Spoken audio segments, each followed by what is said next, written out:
Morning, Dad. Today's carburetor day again.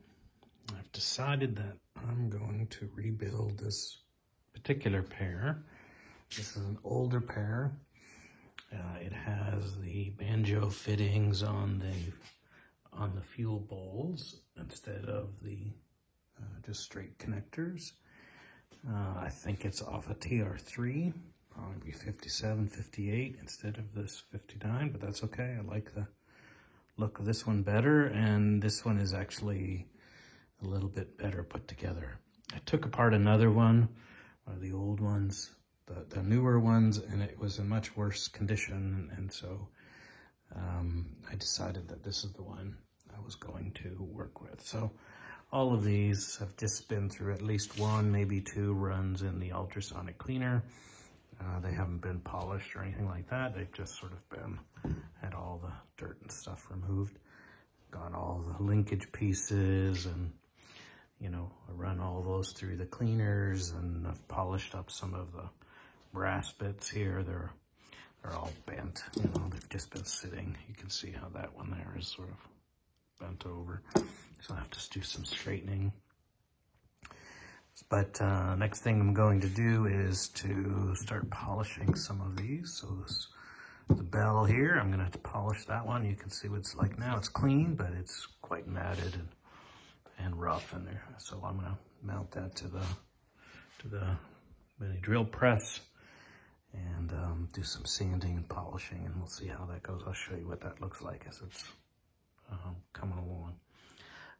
And so overall, this sort of is what I'm going for. I haven't even broken out the rebuild kit yet. This is all about just trying to get all the parts cleaned up and decarbonized and such. So I'll bring you along as it goes.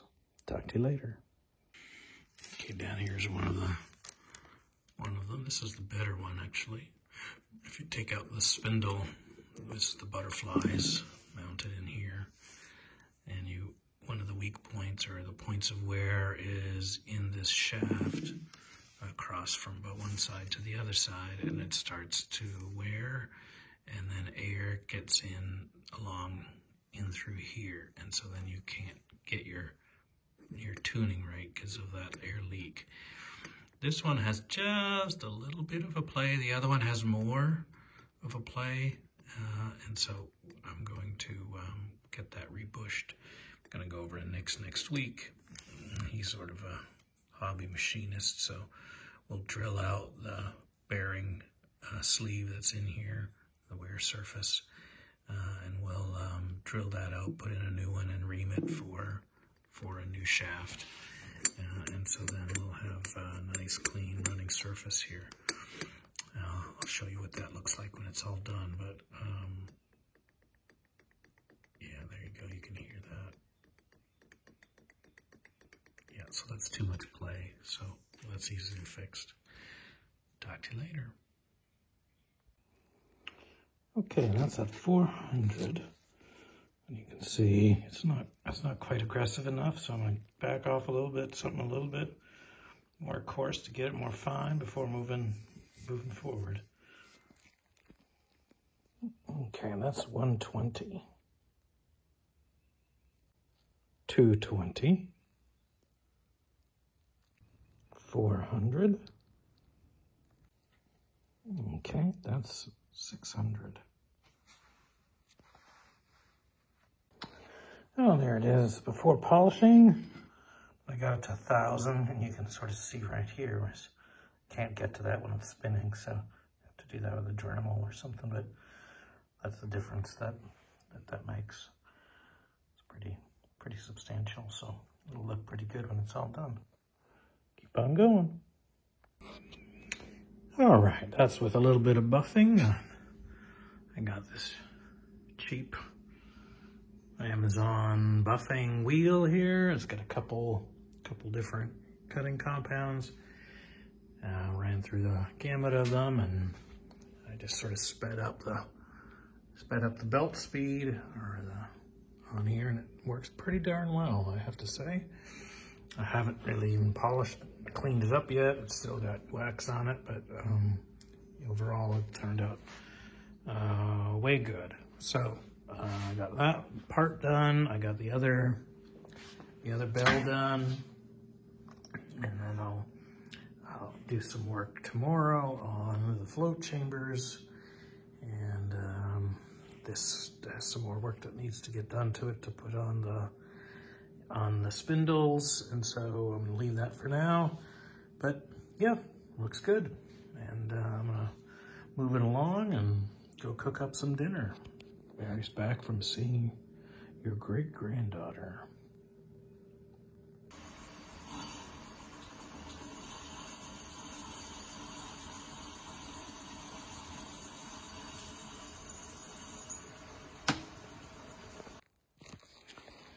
All right, Dad, got most of the jet and the piston put back together. I've got them mostly polished up. I'm certainly not going to do any more polishing than this. They're pretty decent. I haven't cleaned them up. They're still a little bit oily for putting them all together, but overall that looks pretty okay. As I showed you earlier, Nick has drilled out that old bushing that's in there, put a new bushing in there, and there's no movement, so it looks really good. So that all looks just fine. I'm gonna start pulling together the mechanism, the choke mechanism here. It'll take me a little while to do that, but I gotta fumble my way through to that since I have a few things to do back in here as well. I got some springs and what have you, so first part of this is all put together. Okay, Dad, making a little bit of progress here.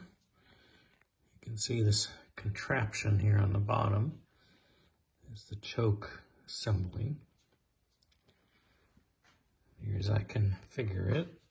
So choke cable comes in here, gets pinned on this long arm, and then starts to pull on the, there's a pin here. When you pull on that pin, then these brass bits down here get actuated, and then that levers through here. It levers the jet and drops the jet down. So when you pull on this, that jet drops down. Of course, and that will make your enrich in your mixture. The key is to adjust this bracing here so that when this one engages, that one also engages. So I've just got it mounted to, I went to under the house and pulled out an intake manifold and put this on here just so I can get it mounted up right with the right spacing and such. I was going to work on the throttle, but I now need to go back in here. So this throttle linkage is joined left and right with this sort of this accordion-like spacer. And so, but right now my spindle is too long, my spindle is too long. So I need to trim that by, half an inch here, 1/4 of an inch there, and I'll be able to mount this, and then that will attach the right and the left throttles. You can also see here when you actuate the choke through this lever here, you can get a fast idle on your throttle. So that pushes open the butterfly as this thing gets pulled back. Right, so makes perfectly good sense. The thing that is sort of confounding here really is that there's so much slop in all of these fittings.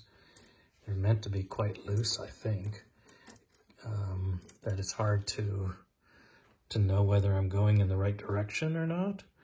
Right now, my jet is quite stiff. They've been oiled. I soaked there's some cork gaskets in here. I soaked them in oil for a week or so before putting it together, but it's still pretty stiff.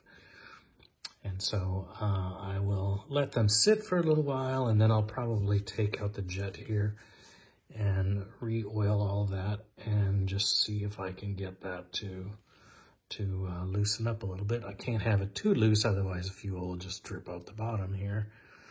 So it has to close, but it also has to hold it centered on the needle. You can see the needle inside there. You can just see that little shiny bit. It seems like it's pretty centered pretty well. I'm not getting a real loud clunk, but it's coming down. And I think it probably not quite centered. It should be just give me a little bit more of a clunk than that. But anyways, this is just my first stab at putting this together. I just have some of these pins in here. They're not even. There's not even any cotters on them, cotter pins. So anyways, making some progress. I'll poke away at this again a little bit more, and then probably let it sit for a while. Move on to other things. I have to rebuild my fuel pump. I got that kit in. I need to measure tolerances on the oil pump. But overall, this looks kind of like what I want it to look like. I don't want this to be a mirror finish on the carbs, but at the same time, I want them to have a nice polish on them. Of course, there'll be a few, an air filter here, and that will, I think, finish it up nicely. All right, Dad, you take care, and I'll keep you in the loop. Howdy, Dad. Spend a little more time on these carburetors. I had this, the last time I mentioned, I had sort of a mismatch in the central spindle length, and that was because the spindle had been put in backwards on the right carburetor. So I pull it all apart, pull out the butterfly, flipped it around. That requires that you take out, there's a roll pin that holds this throttle shaft in. So I had to re-drill that to the new position, and that was fine. Everything looks okay, and so this all works. You can see here we go. I can pull on this, and that actuates here this fast idle, and that works okay.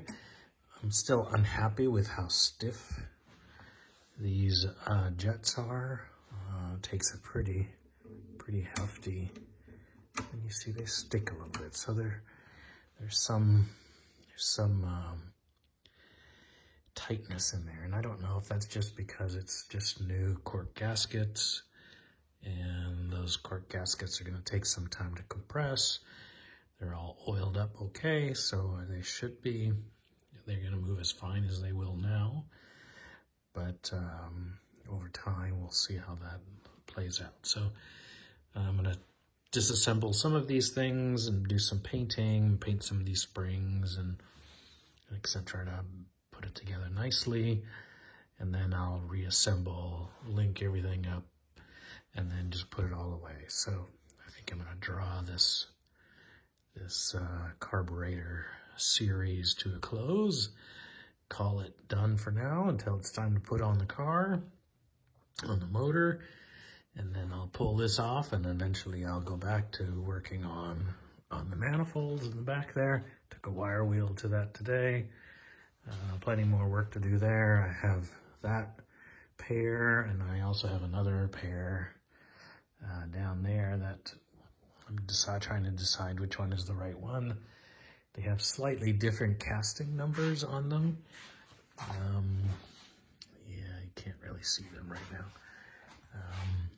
And so they're close. They're very close, but The exhaust manifold is exactly the same. The intake is just a wee bit different. I can't tell anything visually between them, so whatever difference they are may be inconsequential. But, you know, I'll want to clean those up, paint this part here and put some high temp paint on that one. A futile effort to keep it from burning off.